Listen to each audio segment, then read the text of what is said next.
Ketika sarkofagus itu meledak, kedua mayat itu bergegas keluar dari sarkofagus dan bergegas menuju sarkofagus yang disegel dengan leluhur Protoss. Sebuah kekuatan dahsyat menyelimuti sarkofagus itu dan jatuh pada segel dewa.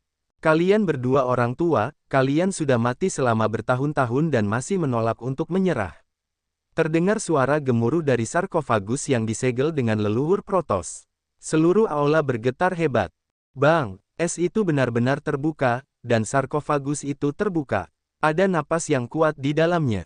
Segel Zensen dituangkan ke dalam peti batu oleh kekuatan besar kedua lelaki tua itu, dan peti batu itu ditekan oleh kekuatan yang besar. Ye Chen mundur dengan cepat, dan dia terkejut. Dia jelas merasakan bahwa kedua lelaki tua di aula salju itu memancarkan roh kematian, tetapi dia bahkan dapat bergegas keluar dari sarkofagus dan bertarung. Betapa mengerikannya itu. Makam orang mati yang hidup, apakah ini asal mula makam orang mati yang hidup?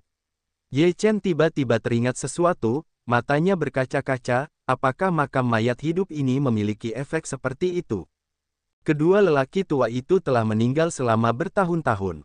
Tubuh mereka tidak membusuk, dan mereka memiliki kekuatan yang menakutkan, yang berada di luar pemahaman Ye Chen. Wanita itu berteriak dan air mata mengalir di matanya. Selama periode kehancuran besar, aula salju dijarah dan para Protoss diserang. Untuk melindungi segel dewa, semua aula salju dilindungi oleh kehidupan. Seorang leluhur suci dan seorang Taizu dari aula salju menekan leluhur Protoss yang kuat di sini selama beberapa era yang kacau. Sekarang, bahkan jika mereka sudah mati, mereka masih ingin menekan para Protoss. Ini adalah semacam obsesi. Para Protoss tidak akan mati. Mereka tidak akan menghentikan obsesi. Itu benar-benar terhormat. Demi umat manusia, seluruh klan Swedian telah dikorbankan. Beberapa era yang kacau telah berlalu, tetapi masih ada obsesi yang begitu dalam. Itu benar-benar mengagumkan. Jiwa tua itu mendesah, penuh rasa hormat. Kalian berdua hantu tua tidak bisa menghentikanku. Protossku akan menyelamatkanku dan menghancurkan segel dewa. Pada saat itu, aku akan melihat siapa yang bisa bersaing dengan Protossku di seluruh dunia manusia. Dari sarkofagus terdengar tawa dingin. Kedua lelaki tua itu tidak membuka mulut mereka dan tidak ada cahaya di mata mereka. Dewa Zensen begitu cemerlang sehingga dia menekan sarkofagus, dan leluhur Protoss di sarkofagus tidak bisa keluar sama sekali. Atas nama Dewi Aula Salju, aku memanggil 18 pelindung Dharma Aula Salju untuk menekan Protoss selamanya. Wanita di samping Ye Chen tiba-tiba membuka mulutnya, tangannya tercetak, dan seluruh tubuhnya memancarkan cahaya suci. Tampaknya ada semacam kekuatan yang dipancarkan. Atas nama Dewi Istana Salju, aku memanggil 18 pelindung Dharma Istana Salju untuk menekan para Protoss selamanya. Sosok wanita itu bergema di makam orang mati yang masih hidup, seperti suara ajaib, penuh dengan kekuatan misterius. Bang, bang, selanjutnya, di antara aula-aula lain di makam orang mati yang masih hidup, sebuah sarkofagus meledak, dan satu sosok keluar dari setiap sarkofagus, dan setiap sosok memancarkan rasa teror. 18 sosok menuju ke aula. Ye Chen merasakan kekuatan yang begitu besar, hatinya sulit untuk tenang. Seberapa kuatkah istana salju itu? Orang-orang ini sudah mati, ada napas yang begitu mengerikan. Setelah kemunculan 18 sosok itu, satu demi satu, mereka mengelilingi sarkofagus, memainkan kekuatan yang kuat, jatuh pada segel Zensen, mengerahkan kekuatan segel Zensen ke tingkat yang sangat kuat. Aku lihat berapa lama kau bisa menekanku. Cepat atau lambat, orang-orangku akan menghancurkanmu sepenuhnya. Pria di dalam sarkofagus itu meraung, orang suci dari istana salju, aku tidak menyangka kau tidak mati. Tidak masalah, saat aku keluar, kau akan mati. Lapisan es yang ekstrim. Di mata wanita itu, cahaya dingin meledak dan meraung. Kekuatan yang sangat dingin menyapu keluar dari sarkofagus, membekukan sarkofagus itu lagi. Bahkan keberadaan di dalam sarkofagus itu membeku dalam sekejap, dan tidak ada suara. Kekuatan yang tertutup es jauh lebih kuat daripada salju. Jika salju bisa mempelajari sihir semacam ini, kekuatannya akan meningkat pesat. Pupil mata Ye Chen menyusut, lalu mendesah, sayang sekali aula salju tidak meninggalkan sedikit warisan. Melihat kedua leluhur dan 18 pelindung Dharma, Dewi Aula Salju menangis. Dalam sekejap, mereka semua berubah menjadi patung es, seolah-olah akan menekan Protoss selamanya. Adegan ini sangat tragis, bahkan jika itu adalah kematian, juga ingin menyelesaikan misi mereka sendiri. Ye Chen menghela nafas bahwa sangat beruntung bagi orang-orang untuk memiliki keluarga seperti itu. Dewi dari Aula Salju memberi penghormatan yang dalam kepada leluhur dan 18 pelindung Dharma dari Aula Salju. Kemudian dia berbalik dan meninggalkan kuil. Ye Chen mengikutinya. Dengan lambaian tangannya yang besar, Aula Salju membeku, dan aula itu membeku. Sepanjang jalan, es terus-menerus menutupi seluruh makam orang mati yang masih hidup. Ketika berjalan keluar dari makam orang mati yang masih hidup, seluruh makam orang mati yang masih hidup tertutup rapat. Kamu telah disegel selama beberapa era yang kacau. Apa rencanamu sekarang? Setelah berjalan keluar dari makam orang mati yang masih hidup, Ye Chen bertanya. Orang suci kuil salju memandang Ye Chen dan berkata, dunia telah berubah. Aku akan mengikutimu terlebih dahulu. Ikuti aku. Ye Chen tertegun. Tidak, mata gadis suci istana salju itu dingin, seolah-olah melihat seseorang dapat membekukan satu sama lain. Ye Chen menggelengkan kepalanya sambil tersenyum pahit, tentu saja tidak. Itu sudah beres. Kau ceritakan semua tentang dunia ini kepadaku. Ketika aku sudah mengetahuinya, aku akan pergi, kata orang suci kuil salju. Baiklah, tetapi aku belum menanyakan nama gadis itu. Namanya ada di Xiehen. Ye Chen menyapa tamunya. Kau bisa memanggilku Yao Xi, kata orang suci dari aula salju. Sungai Yao, nama yang bagus. Ye Chen tersenyum. Yao Xi menatap Ye Chen. Ye Chen merasa dingin dan berhenti tersenyum. Aku ingin dibekukan di sini, agar tidak ada orang lain yang dapat menemukan makam orang mati yang masih hidup. Kata Yao Xi, hendak keluar. Ye Chen pergi bersamanya dan datang ke aula. Ketika Yao Xi melihat jiwa perang, cahaya dingin di matanya menyala dan dia akan mengambil tindakan. Jiwa itu merasakan dingin yang mengerikan, dan dia terkejut dan segera mundur. Jangan lakukan itu, ini saudaraku. Ye Chen sibuk menghentikannya. Yao Xi menatap jiwa perang, tetapi napasnya masih dingin. Dengan lambaian tangannya yang besar, dia memindahkan tahta itu ke belakang dan berkata, bagaimana kamu bisa membuka mekanisme di sini? Dikatakan bahwa ada orang kuat yang penting bernama Yan di Swedian, dan darah keturunan mereka dapat dibuka. Kata Ye Chen. Yan Yunsui, cahaya dingin di mata Yao Xi menyala, tidaklah disayangkan memiliki keturunan sampah seperti itu. Di mana mereka sekarang? Ye Chen berkata, salah satu dari mereka seharusnya berada di Istana Salju, dan satu dibunuh oleh kita. Sekarang keluarga Yan telah menciptakan sebuah dinasti. Sulit untuk menghadapinya. Yao Xi berkata, cepat atau lambat, aku akan menghancurkan klan ini. Ayo pergi bersama, kami memiliki kebencian yang tak terhapuskan dengan mereka. Ye Chen berkata sambil tersenyum. Ketika tahta membeku, Yao River berkata, pergi dari sini, aku akan menghancurkan aula ini, sehingga para Protoss tidak dapat menemukan aula salju dan makam orang mati yang masih hidup. Ketiga Ye Chen bergegas keluar dari aula salju. Yao Xi menatap istana salju yang mengambang di udara, tangannya tercetak, dan mulutnya berbisik, atas nama Santo Istana Salju, aku benar-benar membersihkan istana salju. Ah, pahlawan istana salju, tolong bantu aku memenuhi keinginanku. Yao Xi memejamkan matanya dan memancarkan cahaya aneh di sekujur tubuhnya. Kekuatan aneh menyebar dari tubuhnya. Semua mayat beku di reruntuhan istana salju retak oleh es, dan mayat-mayat itu bergegas ke aula salju. Ye Chen melihat ledakan mati rasa di kulit kepalanya, seperti inilah pemandangannya, dapat memanggil orang yang sudah mati, kekuatan ini terlalu mengerikan. Satu demi satu, orang-orang kuat dari aula salju berkumpul di depan aula salju.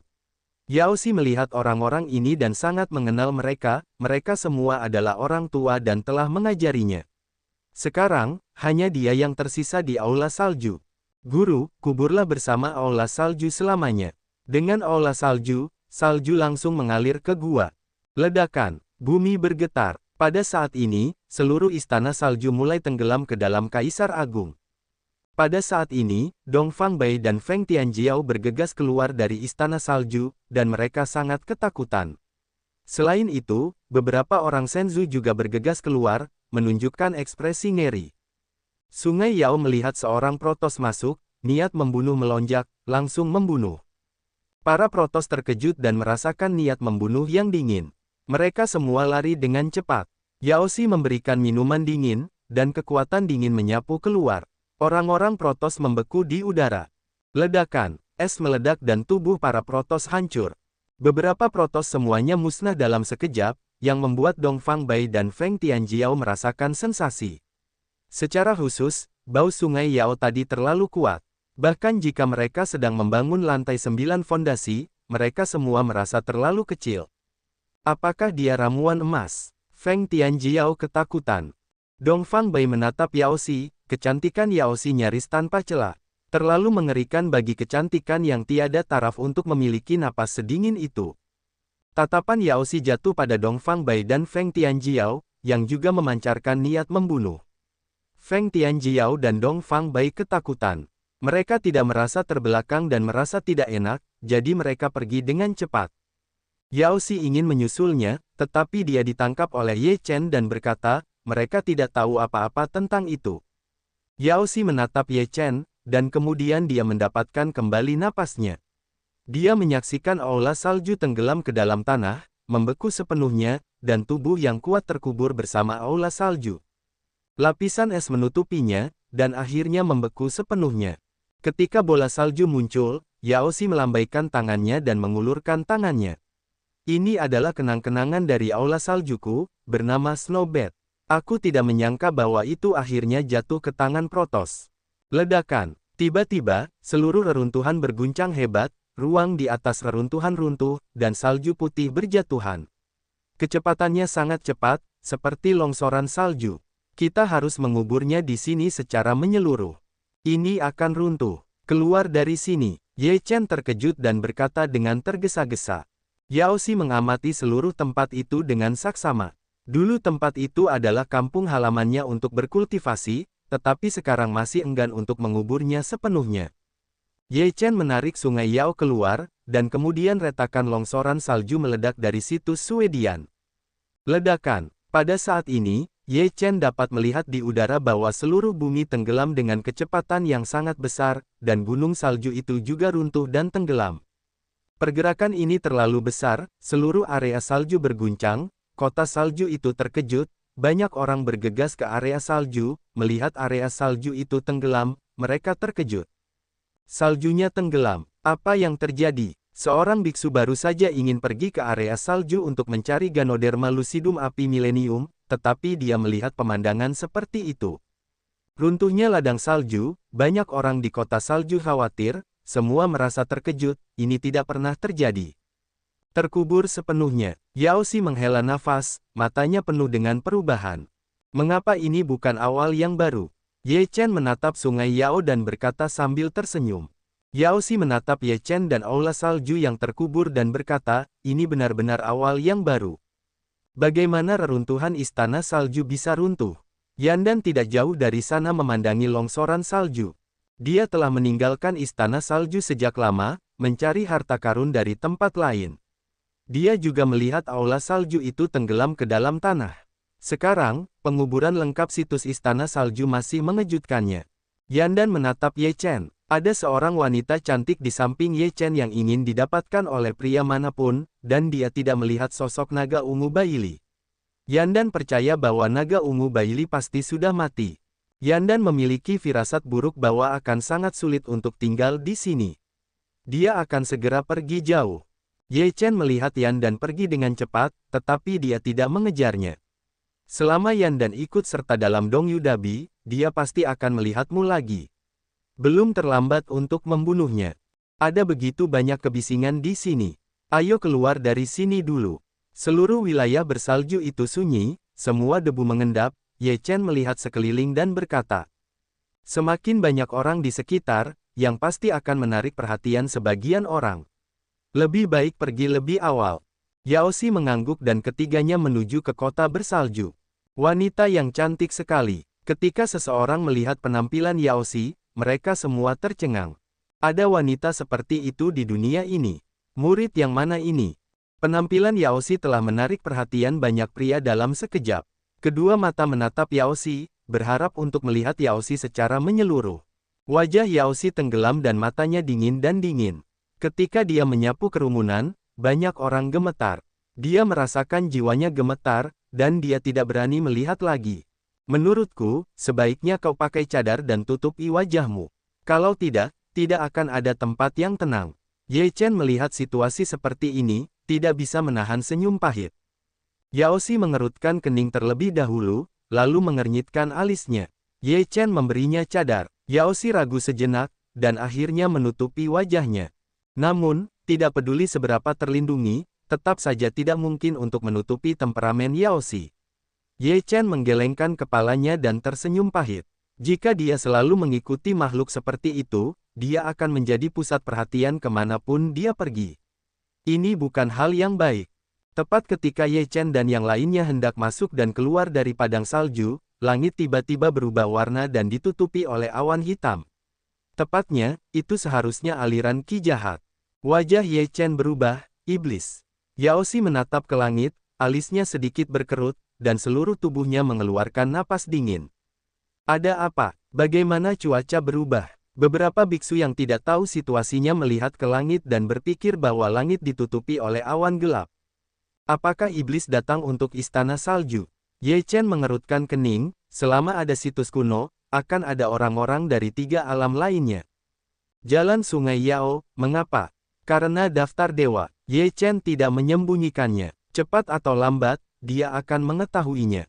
Daftar dewa. Sungai Yao sedikit mengernyit, apakah mereka demi menyegel pecahan-pecahan daftar? Itu benar. Selama kehancuran besar, daftar dewa-dewa itu rusak.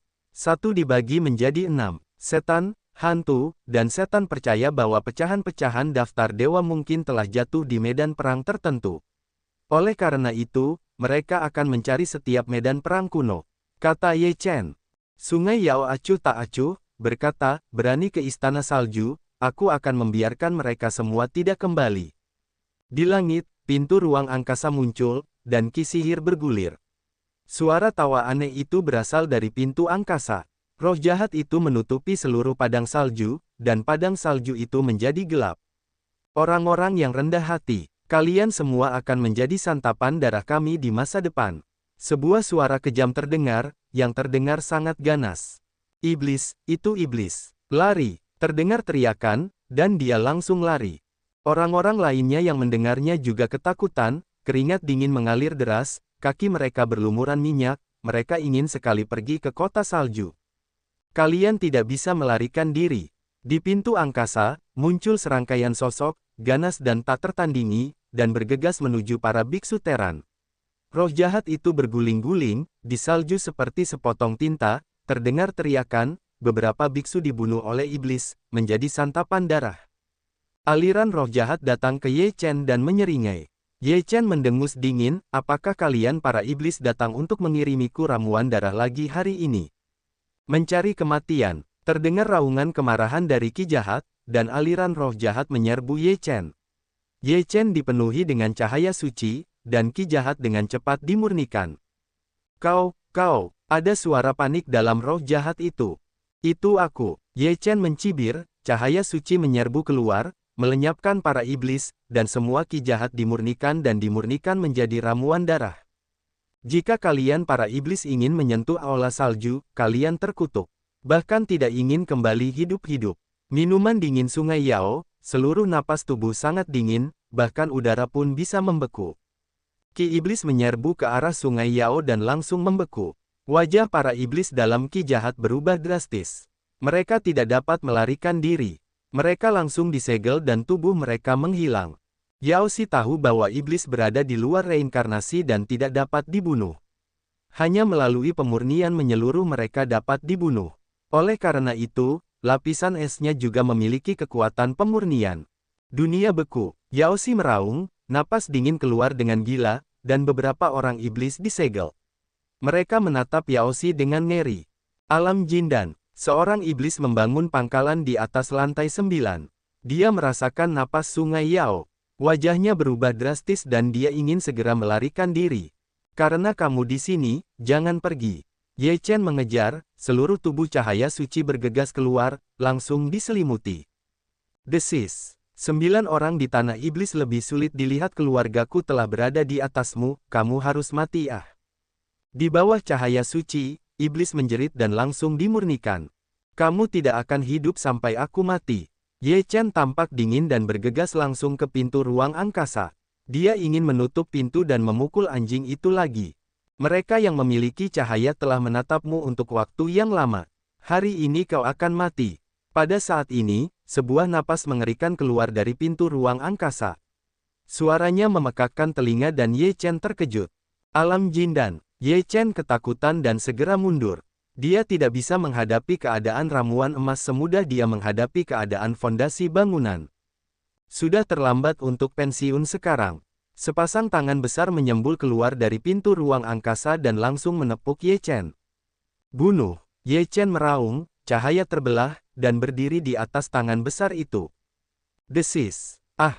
Sebuah teriakan datang, tangan besar itu aus, dan sebuah raungan datang dari pintu ruang angkasa, kau membuatku marah. Pergilah mati. Keluar dari pintu ruang angkasa, sosok besar bergegas menuju Ye Chen dengan aura jahat yang mengerikan. Aura jahat itu membunuh dan langsung menyelimuti Ye Chen. Ledakan, napas dingin menyerbu masuk, gas jahat beku, yang akhirnya diblokir di saat Ye Chen. Satu tingkat ramuan emas berani datang dan bermain liar. Minuman dingin Yaoxi, kekuatan teror menyerbu keluar, gas ajaib dengan cepat membeku. Tidak bagus. Wajah orang kuat dalam ramuan emas klan iblis berubah drastis, dan dia segera mundur. Ye Chen memanfaatkan kesempatan itu dan dengan cepat bergegas ke pintu ruang angkasa. Cahaya suci menyelimutinya dan memblokir pintu ruang angkasa. Mencari kematian, orang kuat ramuan emas klan iblis meraung dan membombardir Ye Chen. Ye Chen tidak takut. Cahaya suci sangat menyilaukan dan berubah menjadi pedang Qi dan membelahnya. Desis. Ada tanda pedang pada orang kuat dalam ramuan emas klan iblis. Qi jahat memurnikan dan tubuh mengalami kemunduran. Itu hanya bertemu dengan kekuatan penyegel es sungai Yao, dan seluruh tubuh membeku. Di bawah bayang-bayang cahaya suci, orang-orang kuat dalam ramuan emas kerajaan iblis secara bertahap menghilang, hanya menyisakan satu ramuan emas. Ramuan emas ini akan disempurnakan untukmu. Yaoxi memberikan ramuan emas itu kepada Ye Chen. Ye Chen tidak menolak, dan mengambil ramuan emas itu. Kekuatan ramuan emas itu sudah cukup baginya untuk meningkatkan alam. Cahaya suci Ye Chen menghalangi pintu ruang angkasa, dan iblis lainnya terkejut. Ramuan emas itu musnah.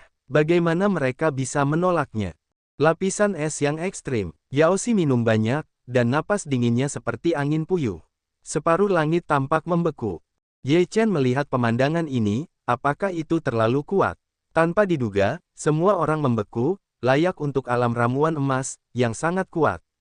Ada perbedaan di seluruh dunia antara alam Jindan dan alam Zuji. Zuji mewakili permulaan, dan alam Jindan sudah menjadi yang terkuat di seluruh benua. Hancurkan untukku. Ye Chen meraung, cahaya suci itu menyilaukan. Itu berdampak pada pintu ruang angkasa dan menghancurkan pintu ruang angkasa. Cahaya suci menyerbu ke dunia iblis di pintu ruang angkasa. Cahaya suci, di dalam iblis dunia, yang kuat terkejut. Bagaimana bisa kau bertemu cahaya di mana-mana? Kau harus membunuhnya. Ada suara gemuruh di dunia iblis. Di salju, Qi jahat disempurnakan dan semuanya tenang. Iblis telah menghilang. Beberapa biksu yang selamat dari bencana itu pucat dan masih memiliki rasa takut yang tersisa. Di tengah salju, banyak biksu yang selamat pucat pasi, dan hati mereka masih sulit untuk tenang. Di mana mereka menemukan pemandangan seperti itu, mereka hampir mati. Wanita cantik itu sangat kuat. Beberapa orang melihat Yaoxi. Sebelumnya, orang-orang yang memiliki sedikit nafsu di hati mereka hanya bisa terpesona. Orang-orang seperti itu hanya bisa membuat mereka takut. Apa-apaan ini? Sangat kuat. Banyak mata orang tertuju pada sungai Yao.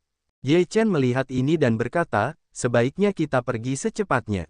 Yaoxi mengangguk, dan Ye Chen dengan cepat menghilang di salju. Ye Chen tidak tinggal di Suecheng, meninggalkan Suecheng, dan segera berhenti di puncak gunung yang jaraknya ratusan mil dari kota. Ye Chen, aku akan pergi ke negara bagian Chu atau dinasti Qin Barat untuk membalas dendam dengan caraku sendiri. Jiwa perang tiba-tiba berbicara.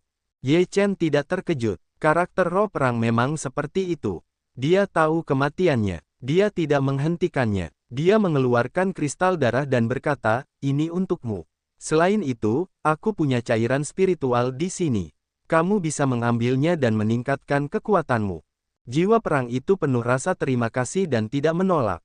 Dia mengambil apa yang diberikan Ye Chen kepadanya dan berkata, "Saudaraku yang baik, aku sudah cukup menjadi saudaramu dalam hidup ini. Jaga dirimu baik-baik. Setengah tahun lagi akan menjadi Dongyu Dabi. Aku berharap bisa bertemu denganmu saat itu." Ye Chen menepuk bahu jiwa perang itu. Jiwa perang itu menggelengkan kepalanya dan berkata, "Jika kamu tidak membalas dendam, kamu tidak akan pergi ke wilayah timur. Jika aku tidak membalas dendam, hatiku akan terbelah, dan aku tidak bisa berlatih dengan tenang. Kultivasi adalah untuk membalas dendam. Tidak baik memiliki obsesi yang mendalam," kata Ye Chen. "Kapan dan kapan kamu akan berhasil membalas dendam seperti ini?" Yao River di sisi jalan yang dingin.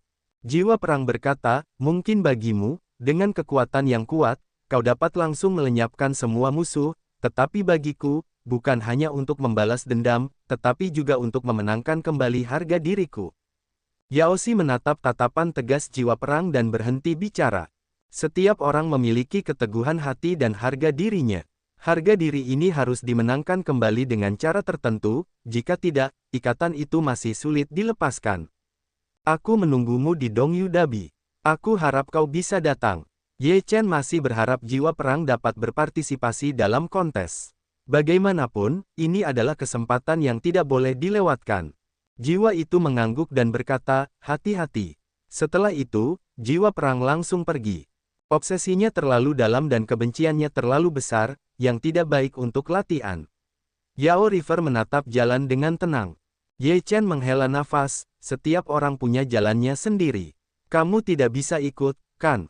Yao Xi menatap Ye Chen dalam-dalam, lalu berbalik dan berkata, "Apa yang akan kamu lakukan?" "Aku perlu meningkatkan kekuatanku. Dongyu Dabi kurang dari setengah tahun. Aku harus naik ke wilayah Jindan dalam waktu setengah tahun ini." Ye Chen tertawa dan berkata, "Berlatihlah, aku akan melindungi Dharma untukmu." Jalan cahaya Sungai Yao. Ye Chen tersenyum, lalu dia berlatih langsung di puncak gunung. Apalagi yang dia takutkan? Ramuan emas tidak ada di mana-mana di seluruh Beiyan. Mudah untuk menemuinya. Meskipun itu hanya lapisan pertama ramuan emas, itu berkali-kali lebih kuat daripada puncak lantai 9 lingkungan Zuji.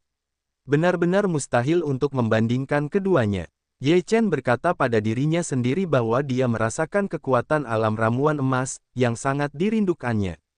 Ye Chen mulai memurnikan ramuan emas dengan bantuan 8 diagram Taiji. Kekuatan yang kuat meluap dari diagram itu. Ye Chen menyerapnya dengan gila-gilaan, dan pori-porinya terbuka dan tubuhnya bersinar dengan cahaya terang. Yao Xi berdiri diam di satu sisi, melirik Ye Chen sekilas, lalu menoleh, seperti patung, tak bergerak, meniup pakaian dan rambutnya seperti peri di bawah matahari terbenam.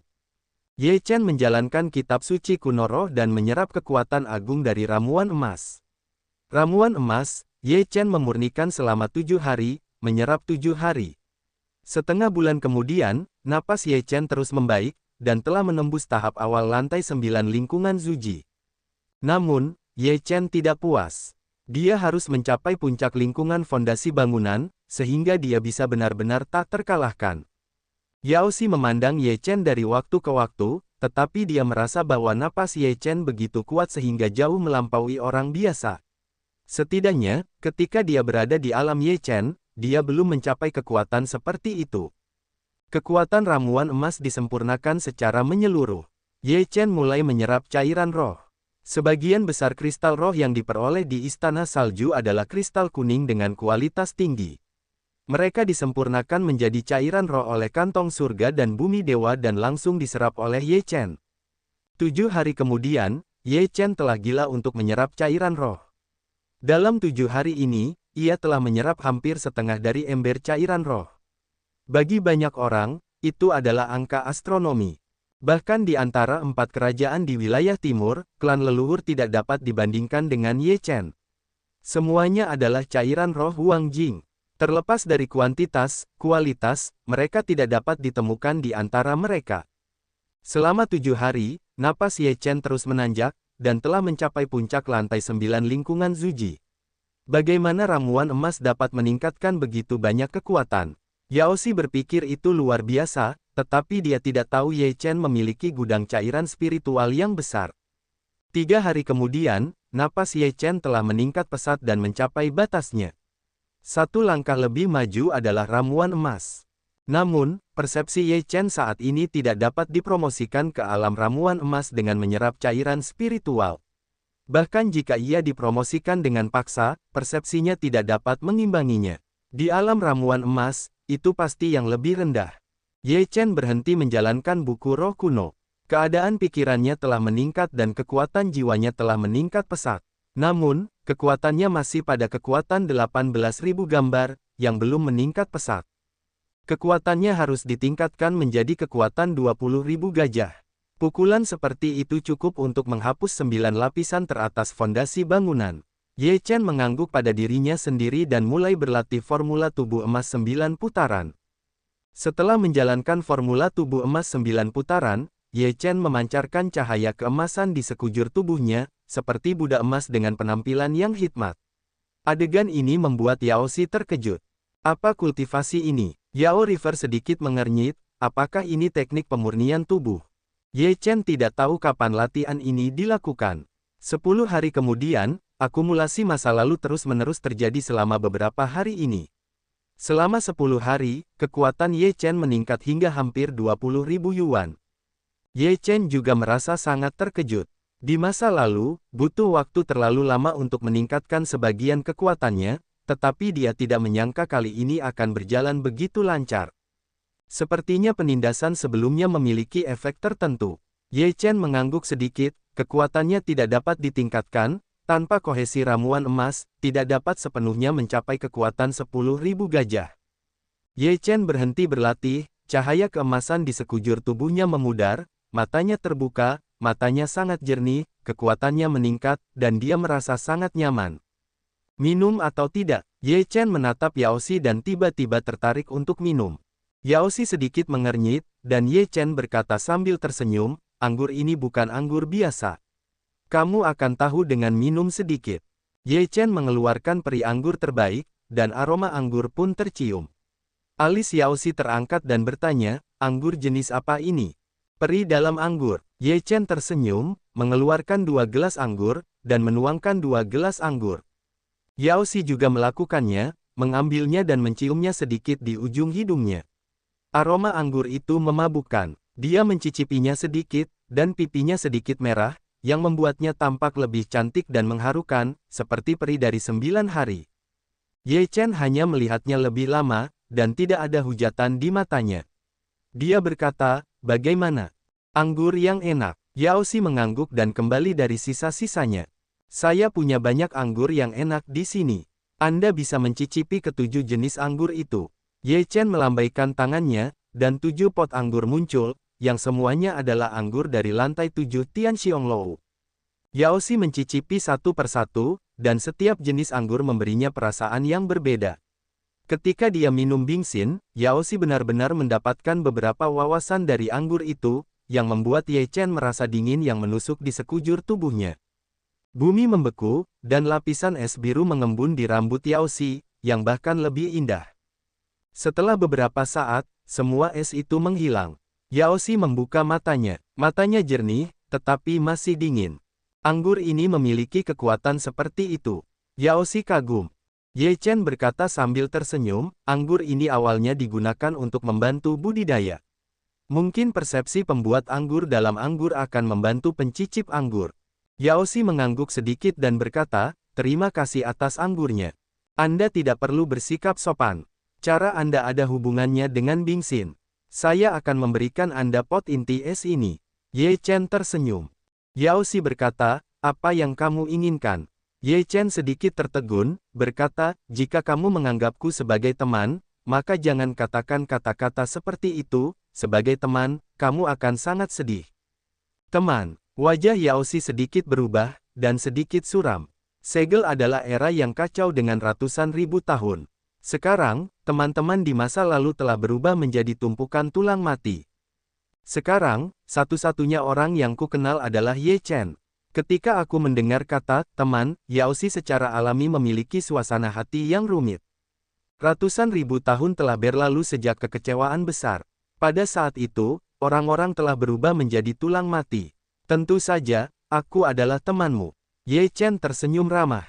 Yaoshi menatap Ye Chen dalam-dalam. Mata Ye Chen jernih, yang membuatnya merasakan ketulusan dan kemurahan hati Ye Chen. Tidak seperti mereka yang menatapnya sebelumnya, matanya penuh dengan cahaya kotor. Kalau begitu aku akan mengambilnya. Kata-kata Yaoshi yang ringan, meskipun tidak ada kata-kata lain, tetapi ini sudah menunjukkan bahwa Yaoshi mengakui kata-kata Ye Chen. Ye Chen menarik napas dalam-dalam dan berkata sambil tersenyum, sekarang aku akan membawamu untuk melihat dunia baru ini. Yaoshi melihat ke langit, dunia baru, dunia baru. Dalam kehidupan itu ratusan ribu tahun yang lalu, dia hanya hidup selama 20 tahun. Semua yang dia lihat terlalu kecil. Dalam kehidupan ini, dia harus melakukan perjalanan ke seluruh gunung dan sungai untuk melihat kemakmuran dunia. Keduanya meninggalkan puncak gunung. Ye Chen membawa Yaoshi ke seluruh sungai Beiyanshan.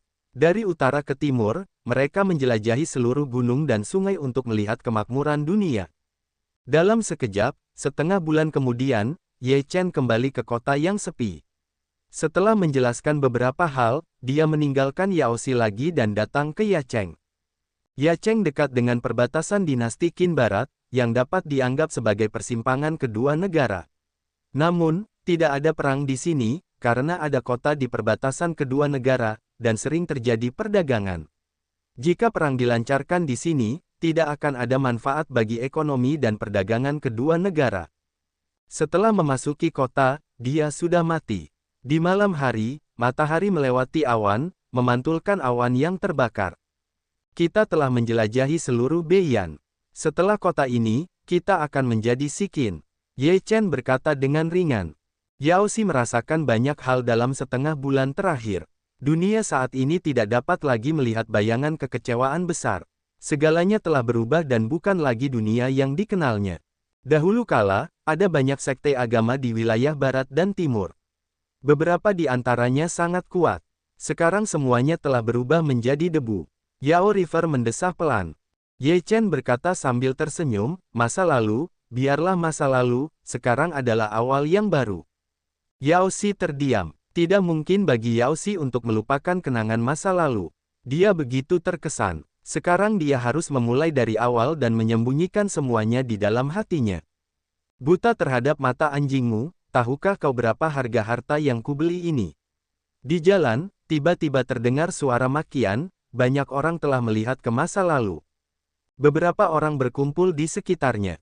Di antara kerumunan, seorang anak laki-laki berusia 12-3 tahun, yang kotor dan tampak seperti pengemis, wajahnya memerah. Di depannya, seorang pria parubaya menunjuk anak laki-laki itu dan mengutuknya. Paman, aku baru saja membeli bayi ini dan aku dihajar olehmu. Apakah kau ingin mati? Pria parubaya itu tidak marah. Dia membeli sebuah vas bunga yang dibelinya dengan menghabiskan banyak uang hari ini. Sekarang vas itu pecah, dan dia sangat tertekan. Dalam kemarahan yang meluap, dia menamparkan kedua telinga anak laki-laki itu. Suaranya sangat jelas. Wajahnya langsung merah dan bengkak. Ada 5 sidik jari di kedua sisi wajahnya, yang terlihat jelas. Pemuda itu tidak mengatakan sepatah kata pun, tetapi menundukkan kepalanya. Dia tidak bisa melihat keluhan di matanya, seolah-olah dia telah mati rasa. Pria parubaya itu melihat bahwa pemuda itu tidak mengatakan sepatah kata pun, dan hatinya bahkan lebih marah. Ekspresi pemuda itu membuatnya sangat tidak puas. Dia merasa telah kehilangan muka. Dia ditendang keluar lagi dan menendang pemuda itu pergi. Batuk darah remaja, menutupi perut, karena sakit, gigi menggigit erat, masih diam. Sebagian besar penonton bersikap acuh tak acuh. Tidak ada yang peduli dengan hidup dan mati seorang pengemis. Namun, beberapa orang masih berpikir bahwa pria parubaya itu agak keterlaluan. Beberapa orang berkata, hampir tidak apa-apa. Terlebih lagi, apakah menarik untuk membandingkannya dengan seorang anak? Pria parubaya itu melotot, dia menghancurkan bayi yang baru saja kubeli. Apakah kau tahu berapa harganya? Mudah bagimu untuk mengatakan itu. Jika itu kau mungkin lebih kejam dariku. Jika kau memukulnya sekarang, kau dapat memperbaiki vasmu. Kau telah memukul dan memarahi seorang anak yang begitu kurus dan lemah sehingga dia dapat berdiri beberapa kali. Pria itu mendengus dingin. Itu urusanku. Apa hubungannya denganmu? Pria parubaya itu mendengus dingin, pergi ke pemuda itu, dan siap untuk menendang. Tetapi kakinya tidak turun, tetapi seluruh orang itu terbang kembali. Pria parubaya itu marah dan berteriak, apakah bajingan itu menyerang pamanku? Apa yang salah denganku? Ye Chen berdiri dan berjalan ke arah pemuda itu. Anak laki-laki itu mengangkat matanya dan menatap Ye Chen. Tidak ada perubahan di matanya. Pria parubaya itu, dengan wajah muram, menatap Ye Chen dengan dingin dan berkata, siapa kamu? Beraninya aku bertanggung jawab atas urusanku. Orang yang lewat tidak tahan.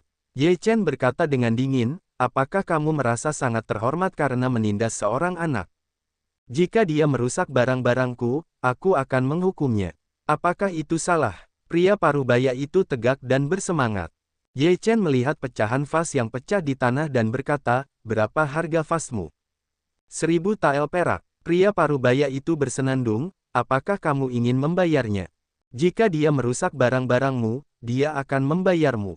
Ye Chen melambaikan tangannya, sepotong kristal merah muncul, dan berkata, apakah kamu tahu apa ini? Kristal merah.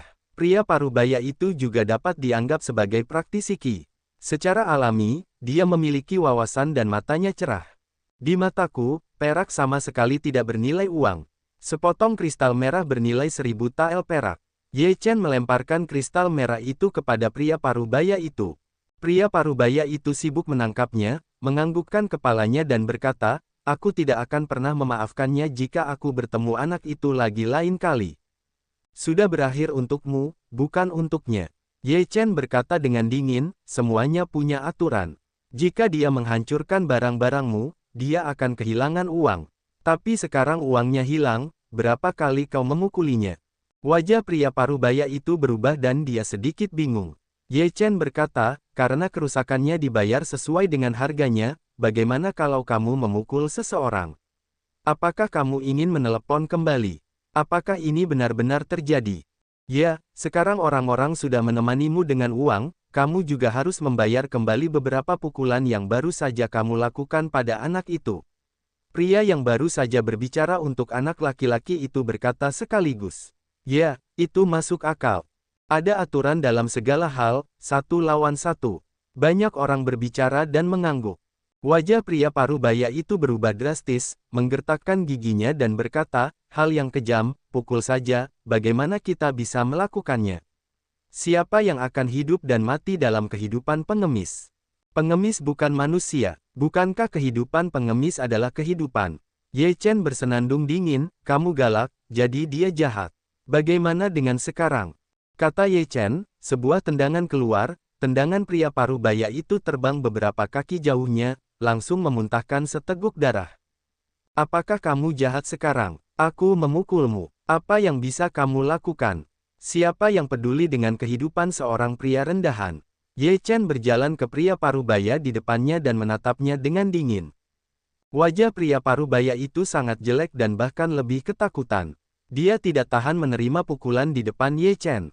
Dia segera berlutut dan berkata, ampuni hidupmu, Sia yang agung. Aku tidak berani melakukannya lagi. Ye Chen tidak memperhatikan pria parubaya itu, tetapi menatap pemuda itu dan berkata, adik kecil, kemarilah. Anak laki-laki itu mendengar ucapan itu dan berjalan mendekat. Ye Chen berkata, bagaimana dia bisa memukulmu tadi? Jangan khawatir. Pemuda itu menatap Ye Chen, lalu berjalan mendekati pria parubaya itu.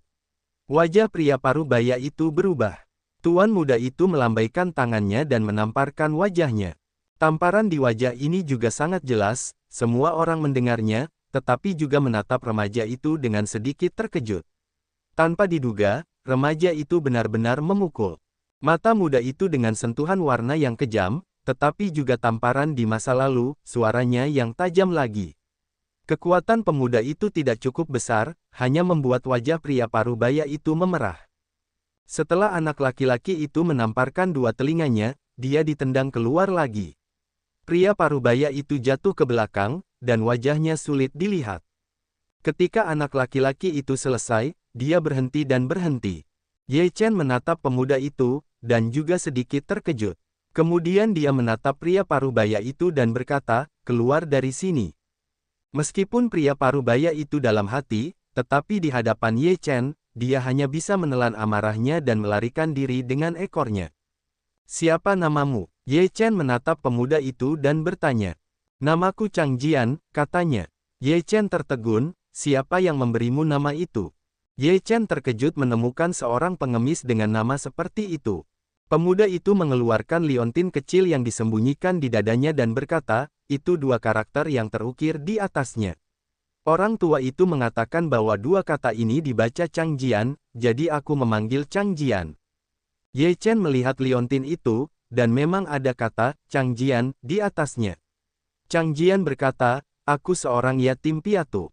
Beberapa pengemis tua membesarkanku." Kakek pengemis yang tahu beberapa kata itu mengatakan kepadaku bahwa kedua kata itu dibaca Chang Jian, maka aku pun memanggilnya Chang Jian. Pedang Chang, nama yang bagus. Ye Chen mengangguk. Anak ini memiliki tulang yang bagus, dan dia bisa menahannya dan cukup kejam. Terlebih lagi, dia cukup kuat dan memiliki ketekunan yang baik. Jika dia berlatih, dia pasti akan mencapai sesuatu di masa depan. Jiwa tua itu sangat menghargai Chang Jian. Ye Chen juga mengangguk, ketekunan anak itu benar-benar bagus, sangat cocok untuk kultivasi. "Apakah kamu ingin menjadi kuat?" Ye Chen bertanya. Mata Chang Jian bersinar terang, dan segera berlutut dan berkata, "Tolong berikan aku sihir. Aku ingin menjadi kuat. Aku tidak ingin menjadi pengemis sepanjang hidupku." Hati Ye Chen bergetar, jiwa tua itu juga berseru, otak anak ini cukup fleksibel. "Sia yang agung, jadikan aku muridmu." Chang Jian menatap Ye Chen. Matanya penuh dengan harapan. Ye Chen menatap Chang Jian dalam-dalam dan terdiam sejenak. Yao Xi di sampingnya berkata dengan lemah, "Lihatlah dia begitu menyedihkan.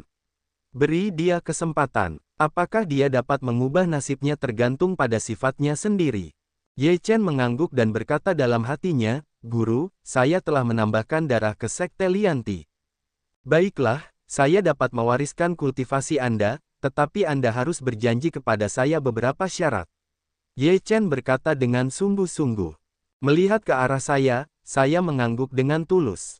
"Baiklah, mari kita bicara di tempat lain." Ye Chen mengangguk, lalu meninggalkan kota tebing bersama Chang Jian dan terbang ke puncak gunung bersama Chang Jian. Ini adalah pria legendaris yang membudidayakan makhluk abadi. Dia dapat melakukan segalanya dari surga ke bumi. Chang Jian baru saja terbang bersama Ye Chen, dan dia penuh dengan keinginan untuk membudidayakan makhluk abadi. Ye Chen berkata dengan sungguh-sungguh, "Pertama-tama, saya ingin memberitahu Anda bahwa saya dapat mengajari Anda cara membudidayakan makhluk abadi, tetapi Anda harus belajar dari guru Anda dan mematuhi peraturan sekolah Anda. Jika Anda melanggarnya, Anda akan dihukum." "Ya," Chang Jian berlutut. "Guru Anda bukan saya guru pengganti. Saya kakak senior Anda." Ye Chen berkata, "Klanku bernama Lian Tizong, yaitu seni menggali rahasia tubuh. Seni ini dapat menghancurkan langit dengan kepalan tangan." Ketika Chang Jian mendengar ucapan itu, dia menantikannya. "Ingat, saat kamu berada di luar, kamu tidak boleh mengatakan bahwa kamu adalah murid dari sekolah pemurnian tubuh. Ini adalah poin pertama. Kedua, kamu tidak boleh menindas yang lemah. Ketiga, kamu tidak boleh melakukan apapun yang mempermalukan sekolahmu. Keempat, kamu harus melakukan dengan cara yang benar." Ye Chen berkata dengan sungguh-sungguh, 5 poin ini mengharuskan kamu untuk melakukannya. Jika kamu melanggarnya di masa mendatang, aku juga dapat menghukummu atas nama guruku. Apakah kamu mengerti?" "Saya mengerti bahwa saya tidak akan melanggar aturan dan tata tertib. Saya harus menjadi seorang pria yang berjiwa kesatria dan adil seperti kakak seperguruan saya." Chang Jian mengangguk dengan berat. "Kapan sekolah latihan memiliki aturan ini?" Jiwa tua itu melotot. Ye Chen berkata, "Ini adalah aturan yang saya buat sendiri.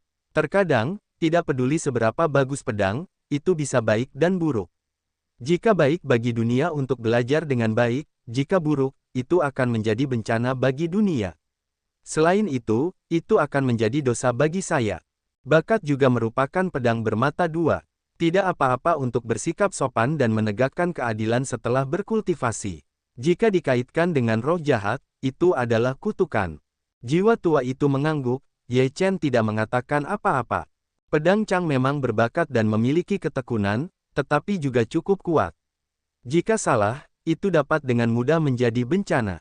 Ye Chen menatap Chang Jian dengan serius dan berkata, "Baiklah, sekarang karena guru tidak ada di sini, upacara pemujaan guru akan dibatalkan untuk sementara waktu.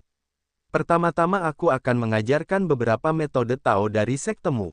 Kau dapat mempraktikkannya dan melihat seberapa banyak kemajuan yang telah kau buat setelah sebulan."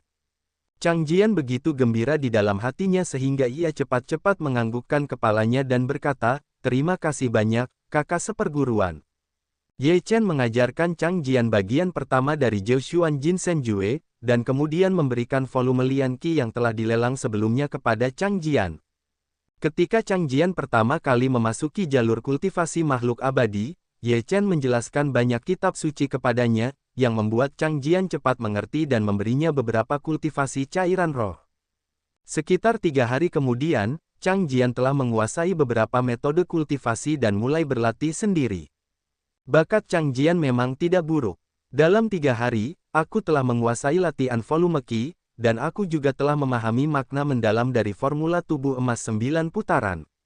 Ye Chen berseru dalam hatinya bahwa jika Chang Jian dapat menempuh jalan yang benar di masa depan, itu akan menjadi berkah dari sekte pemurnian tubuh. Anak itu tidak jahat, kamu terlalu banyak berpikir. Jiwa tua itu berkata dengan ringan. Aku harap begitu. Ye Chen menghela napas dan datang ke Sungai Yao. Sungai Yao menghadap matahari terbenam, yang merupakan kebiasaan Sungai Yao setiap hari. Setiap hari, dia akan diam-diam menghadap matahari terbenam dan menyaksikan matahari terbenam menghilang. Yao Xi melirik Ye Chen dan berkata, Chang Jian sedang mengolah dirinya sendiri. Ye Chen mengangguk, bakatnya sangat bagus, dia bisa berlatih sendiri. Selama periode waktu ini, aku juga perlu berlatih. Setelah menyegel selama bertahun-tahun, aku merasa bahwa suatu kekuatan telah dilepaskan dan aku perlu memurnikannya. Kata Yao Xi. Baiklah, aku akan melindungi Dharma untukmu. Ye Chen mengangguk. Yao Xi duduk dengan lutut disilangkan, memejamkan mata dan mulai berlatih. Ye Chen juga duduk di satu sisi, melihat ke arah Sungai Yao, dan memejamkan matanya, memanfaatkan waktu ini, untuk menyadari sedikit ilmu Kendo. Ye Chen telah memikirkannya akhir-akhir ini. Ia merasa tidak ada ruang baginya untuk meningkatkan ilmu kendonya. Ia telah berhenti bergerak maju, tetapi ia tidak pernah mencapai puncaknya. Oleh karena itu, ia perlu menenangkan diri dan memikirkan jalan yang harus ditempuh. Alasan utama mengapa ilmu kendomu mandek adalah ilmu kendomu terlalu rumit untuk membentuk ilmu kendomu sendiri, jadi tidak ada ruang untuk kemajuan. Jiwa tua itu berbicara untuk mengingatkan Ye Chen. Ye Chen sedikit tertegun, berkata, bagaimana ini mengatakannya? Tidak peduli apakah itu berlatih ilmu Kendo atau ilmu Dao lainnya, kau harus jelas tentang gayamu sendiri. Jiwa tua itu berkata, ada banyak teknik pedang yang kau latih sekarang. Setiap keterampilan pedang adalah cara seorang ahli ilmu Kendo, tetapi itu bukan caramu. Itu cara orang lain. Jika kau ingin melangkah lebih jauh dalam ilmu Kendo, kau harus menentukan ilmu Kendomu sendiri. Secara umum, yaitu, gaya Kendo seperti apa yang paling cocok untukmu. Kendo, bisa membunuh, bisa menghancurkan, bisa juga lembut. Pedang itu tajam. Darah adalah kunci pedang. Pedang memiliki arti pedang. Bagaimana kamu mengendalikan pedang di tanganmu dan mengubahnya menjadi pedang yang kamu inginkan adalah jalanmu. Adapun jalannya, itu tergantung padamu. Ye Chen mengerti, dan keraguan di matanya berangsur-angsur menghilang. Dia mengangguk dengan serius dan berkata, aku perlu menentukan gaya kendoku. Di sepanjang jalan ini, aku akan membuat terobosan dan penggalian terus-menerus, sehingga aku dapat memiliki kesempatan untuk perbaikan terus-menerus. Ya, itulah artinya. Jiwa tua itu mengangguk puas. Ye Chen menatap jiwa tua itu dengan ragu dan berkata, jiwa tua, mengapa kamu tahu pedang dengan sangat baik? Wajah jiwa tua itu sedikit kaku, lalu dia berkata sambil tersenyum, bukan karena aku tahu ilmu pedang, tetapi semua hal ini saling berhubungan. Tidak peduli apa yang kau latih, kau harus keluar dari jalanmu sendiri agar dapat terus maju. Jika kau tidak membentuk jalanmu sendiri, kau tidak akan pernah menjadi orang yang kuat. Ye Chen mengangguk, di sebuah lapangan, kita harus memiliki pandangan unik kita sendiri dan menciptakan jalan yang paling cocok untuk diri kita sendiri, sehingga jalan ini dapat berjalan mulus dan lebih jauh. Memahami hal ini, hati Ye Chen seolah memiliki cermin, mengetahui apa yang akan dia lakukan selanjutnya, sangat jelas. Kendo adalah milikku. Ye Chen mulai berpikir tentang jenis kendo apa yang paling cocok untuknya. Dia telah mengembangkan terlalu banyak ilmu pedang, yang masing-masing dianggap sebagai jenis kendo. Namun, ilmu pedang ini tidak cukup untuk membuatnya maju. Dia harus membuat terobosan dalam kendo tertentu untuk memecahkan kebuntuan. Waktu seperti air, matahari terbit dan terbenam, setengah bulan waktu berlalu dengan tenang. Yao Xi telah duduk bersila, mengeluarkan napas dingin, rambutnya membiru, seluruh tubuhnya seperti patung es, sulit didekati. Ye Chen tidak melakukan apapun selama setengah bulan. Dia telah memikirkan kendonya, ke arah mana dia ingin pergi. Kakak seperguruan, aku punya masalah. Pada saat ini, Chang Jian datang dengan ekspresi bingung di wajahnya. Saat ini, Chang Jian memiliki temperamen seorang abadi. Ye Chen mengganti pakaiannya yang bersih dan mendandaninya. Selain itu, setelah berlatih sekarang, jiwanya telah berubah dengan jelas. Ini adalah metamorfosis. Ye Chen melihat Chang Jian, dan tercengang. Dia terkejut dan berkata, apakah latihan tingkat kedua dari keadaan Qi? Bakat orang kecil ini mengerikan. Dalam waktu setengah bulan, dia telah mencapai latihan Qi tingkat kedua. Jiwa tua itu juga kagum. Ye Chen bertanya, berapa banyak kekuatan yang kamu miliki sekarang? Mungkin dengan kekuatan ratusan gajah, kurang dari 1000. Chang Jian menggaruk kepalanya dan berkata. Ye Chen menarik napas. Chang Jian benar-benar aneh. Bakat ini sungguh luar biasa. Tidak buruk. Apa masalahmu? Ye Chen menahan suasana hatinya, tidak mengeluarkan warna suaranya untuk bertanya. Chang Jian berkata, kurasa aku tidak cocok untuk latihan fisik. Aku tidak bisa berjalan seperti ini. Kenapa? Ye Chen tertegun sejenak. Chang Jian menggelengkan kepalanya dan berkata, aku tidak tahu, tetapi itu adalah penolakan naluri. Aku ingin berlatih pedang. Berlatih pedang. Pupil mata Ye Chen sedikit membeku, Chang Jian juga. Namamu adalah pedang. Memurnikan tubuh mungkin tidak cocok untukmu, tetapi kamu tidak boleh melatihnya. Memurnikan tubuh dapat memperkuat tubuhmu dan baik untukmu. Jangan khawatir tentang berlatih pedang terlebih dahulu. Letakkan fondasinya terlebih dahulu. Masih ada waktu setengah bulan untuk menunggu sampai saat itu. Ye Chen berkata dengan ringan. Oh, Chang Jian mengangguk dan kemudian pergi berlatih dengan patuh. Bakat pedang Chang berada di luar imajinasi kita. Ye Chen menarik napas dalam-dalam di dalam hatinya. Jiwa tua itu berkata sambil tersenyum, Chang Jian ingin berlatih pedang. Sepertinya latihan sekolah pelatihan tubuh sudah berakhir. Kedua murid ingin berlatih pedang, jadi kita harus mengganti nama kita menjadi Jianzong. Ye Chen memutar matanya dan berkata, itu akan membunuh guruku. Menurutku anak ini punya banyak bakat. Tidak sesederhana itu. Dia bahkan menolak pemurnian tubuh dan secara naluriah ingin berlatih pedang. Berbicara tentang ini, jiwa tua itu memancarkan pandangan terkejut di matanya, dan tampak sedikit bersemangat. Dia berkata, tidak bisakah memang seperti ini? Ada apa? Ye Chen melihat perubahan wajah jiwa tua itu dan bertanya dengan ragu. Jiwa tua itu berkata dengan bersemangat, panggil anak itu untuk segera datang. Ye Chen tidak mengerti, tetapi dia melakukannya. Dia memanggil Chang Jian yang baru saja pergi. Chang Jian tidak mengerti. Jadi dia berkata, kakak senior, apa yang bisa saya lakukan untuk Anda?